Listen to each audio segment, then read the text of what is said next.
Yon, magandang patuloy sa ating pag-uusapan. Tayo ulit ay nakikiramay sa buong angkan, sa mga kaibigan, sa mga kakilala at sa buong pamilya ng vlogger na si Mima Alicia.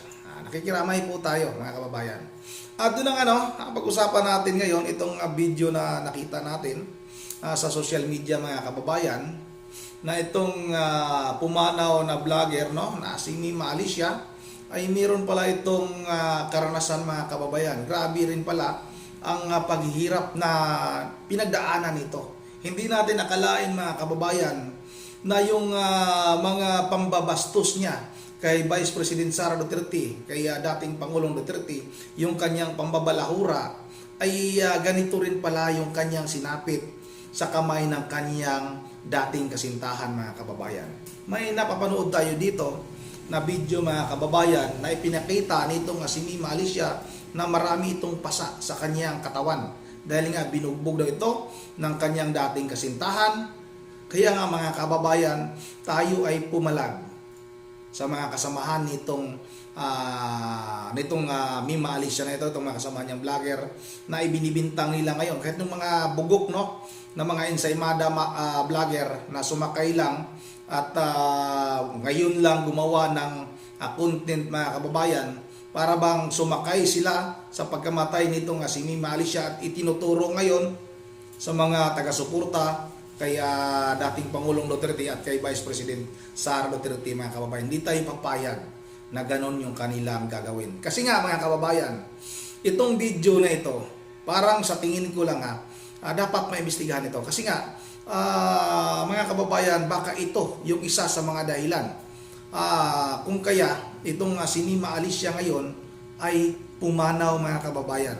Kasi nga dito sa video na ito, grabe mga kababayan pasa-pasa talaga itong si Mima Alicia. At may time pa na itong si Mima Alicia ay talagang gustong patayin ng kanyang dating kasintahan. O ito na, wag na natin itong patagalin. Sabay-sabay natin itong panoorin. Tingnan nyo. Ano ba? Yan, sobrang dami. Sobrang dami. Yan ba yung sa kamay ko? Yan ba yung pinakamalaking sugat ko? Tingnan niyo mga kababayan, hindi lang pasa, kung hindi sugat. May mga sugat din itong si Mima Alicia na kagagawan ng kanyang dating kasintahan mga kababayan. Hindi natin alam kung anong klaseng babae ba talaga itong si Mima Alicia. Bakit ganun na lang yung ginawa ng kanyang boyfriend sa kanya? Bakit sinasaktan ito ng grabe mga kababayan? Biro mo pasa, hindi lang pasa, may sugat pa. Ito patuloy natin ito. Tapos nakuha naman kami ng kasunduan. Hindi ko na lang po ipapakita. Pero meron pong perma yan ng naglalaking yun. Ang akala ko, hindi niya na uulitin. Pero inulit niya pa din. Pumunta sa bahay, may nalang kutsilyo. Yung kaibigan ko, muntik niya pang saksakin. Kita niyo mga kababayan, itong kanyang dating kasintahan, pumunta sa kanyang bahay, may dalang kutsilyo. Sino kaya yung kaibigan? Sino kaya yung kaibigan na sinabi nitong si Mima Alicia na muntik niya ng saksakin? Baka lalaki naman yon. Baka naman Mima Alicia, yung ibinibintang mo kay Vice President Sara Duterte na pukpok. Baka ikaw naman pala yun. Alam niyo mga kababayan, ang sama ng tabas ng dila nitong si Mima Alicia. Hindi natin matanggap mga kababayan. Yung kanyang sinabi kay Vice President Sara Duterte na pumunta ito sa dahig para magpalaglag mga kababayan. Grabe yung pambabalahura nitong babae na to kay Vice President Sara Duterte at kay dating Pangulong Duterte mga kababayan. Sino yung kanyang kaibigan? Ito'y tanong lang naman natin, hindi naman niya masagot yun dahil wala na. Yung kaibigan niya na lang ang patunay niyan mga kababayan. Sino ba yung babae ba yun? Bakit tangkain ba na saksakin nitong kanyang dating kasintahan kung babae yun? Hindi naman siguro mga kababayan. Siguro patuloy natin ito. Tapos, umaakit minsan. doon sa bahay, sa second floor ng bahay namin. Tapos nagwawala siya doon. Sobrang nakakatakot siya pag nagiging ano siya. Pag nag-freak out. Nakala ko ba'y matapang ito? Pero bakit pala natatakot pala ito? Sa dati niyang kasintahan. Tingnan niyo mga kababayan, kung makapanglait siya, kung makapagmura siya kay Vice President Sara Duterte at kay dating Pangulong Duterte, akala mo yung matapang. Yun pala mga kababayan, takot na takot pala siya sa dati niyang kasintahan. Kaya nga mga kababayan, hindi tama, no? Lalong-lalo na sa mga kasamahang vlogger nito, itong mga ensaymada vlogger mga kababayan, na ibintang nila sa kampo ng mga Duterte at sa mga taga-suporta ng mga Duterte mga kababayan. Dapat silipin nila itong video na ito. Kasi nga, nakikita natin yung mga ebidensya.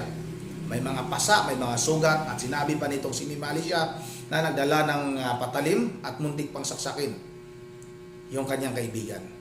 Dapat silipin ninyo yan. Ito, patuloy natin ito. Hindi ko alam kung ano yung ginawa ko sa kanya. Pag meron akong mga kaibigan, sinasabi niya lalakay ko daw. To the point na nawawalan na ako ng kaibigan. Kahit babae, sinasabihan niya na yung mga kaibigan mo, kilala ko yan, mga pokpok yan. Grabe, di ba?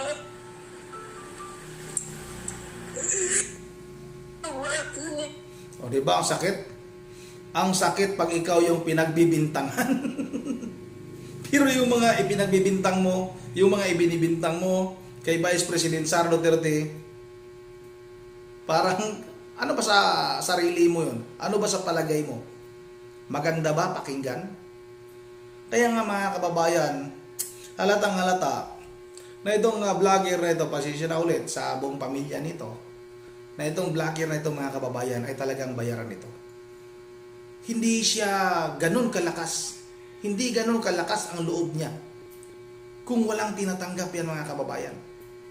Mamaya sa susunod nating video, may papakita tayo mula kay Jiggy Barra mga kababayan na ito pala mga vlogger na ito noon ay ang buwanan nitong tinatanggap ay 70,000 hanggang umabot ng 150,000. Tapos kung pagbabasihan natin ngayon yung conversation, no, yung usapan ng kasamahan niyang vlogger na tumatanggap sila ng tig 250,000 kada buwan. Pero nga kung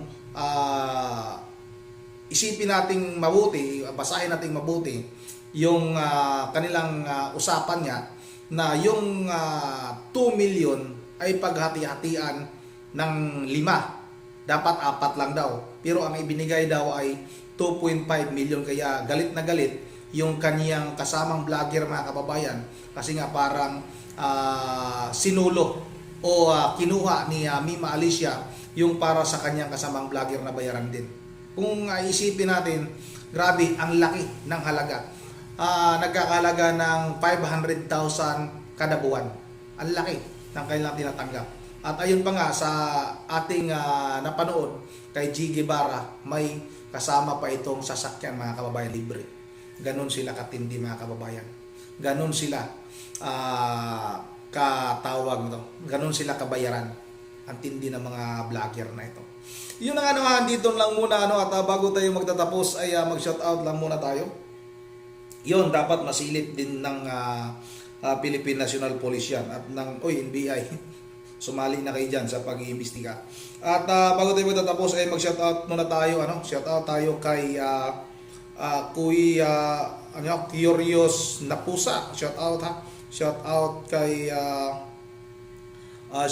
kay Ronnie Ronnie Medina, shout out sa iyo idol. Shout out na rin kay Lia Mac, shout out sa iyo. Shout out na rin kay Isayas Garcia. Shout out kay Geneva Genibalia Lubos. Shout out na rin kay Member G. Birel Idios ng Puli ng Bulacan sa kanyang mga po si Coco Dion at saka si Yorit at saka si Sagi. Shout out kay Marisa Bancud. Shout out na rin kay Maritis Espirito. Shout out kay Hilario Untayaw. Shout out na rin kay Silay De Leon. At shout out kay Delmar Smith. Shout out kay Cecilia Carillo. Shout out kay Ribilin Misaka. Shout out kay Toto Sams. Shout out kay Ma'am Imelda Pascua. Matagal nating subscriber ito. Ma'am Imelda Pascua. Shout out, maraming salamat sa iyo, Ma'am Imelda Pascua. Shout out sa buong pamilya mo diyan. Kay Road TV, shout out. Kay Ma'am Joyce ng Japan, isa pa nating matagal ng taga-subaybay. Maraming salamat sa inyong pagbabalik. Shout out na rin kay Patricia Sakaki. Shout out kay Edgar Panganiban. Shout out kay Kaha Rodin Kamar. Shout out na rin kay Victoria Mix Vlog. Kasamahan ko sa Kalingap, mga kababayan. Dati akong reactor ng Kalingap, no? Kay Idol Bal Santos Matubang at kay ano ba yung anak niya? Nakalimutan ko. Kay sige na, basta kay nasa Kalingap ako dati. Kay shout out na rin kay Shubi Shin. Uy, ano to? Ano to? Tawag nito yung Indian. Shout out na rin kay Ilsa Tinamisan. Ay, mahaba na yung shout out natin, ano. Hanggang dito lang muna.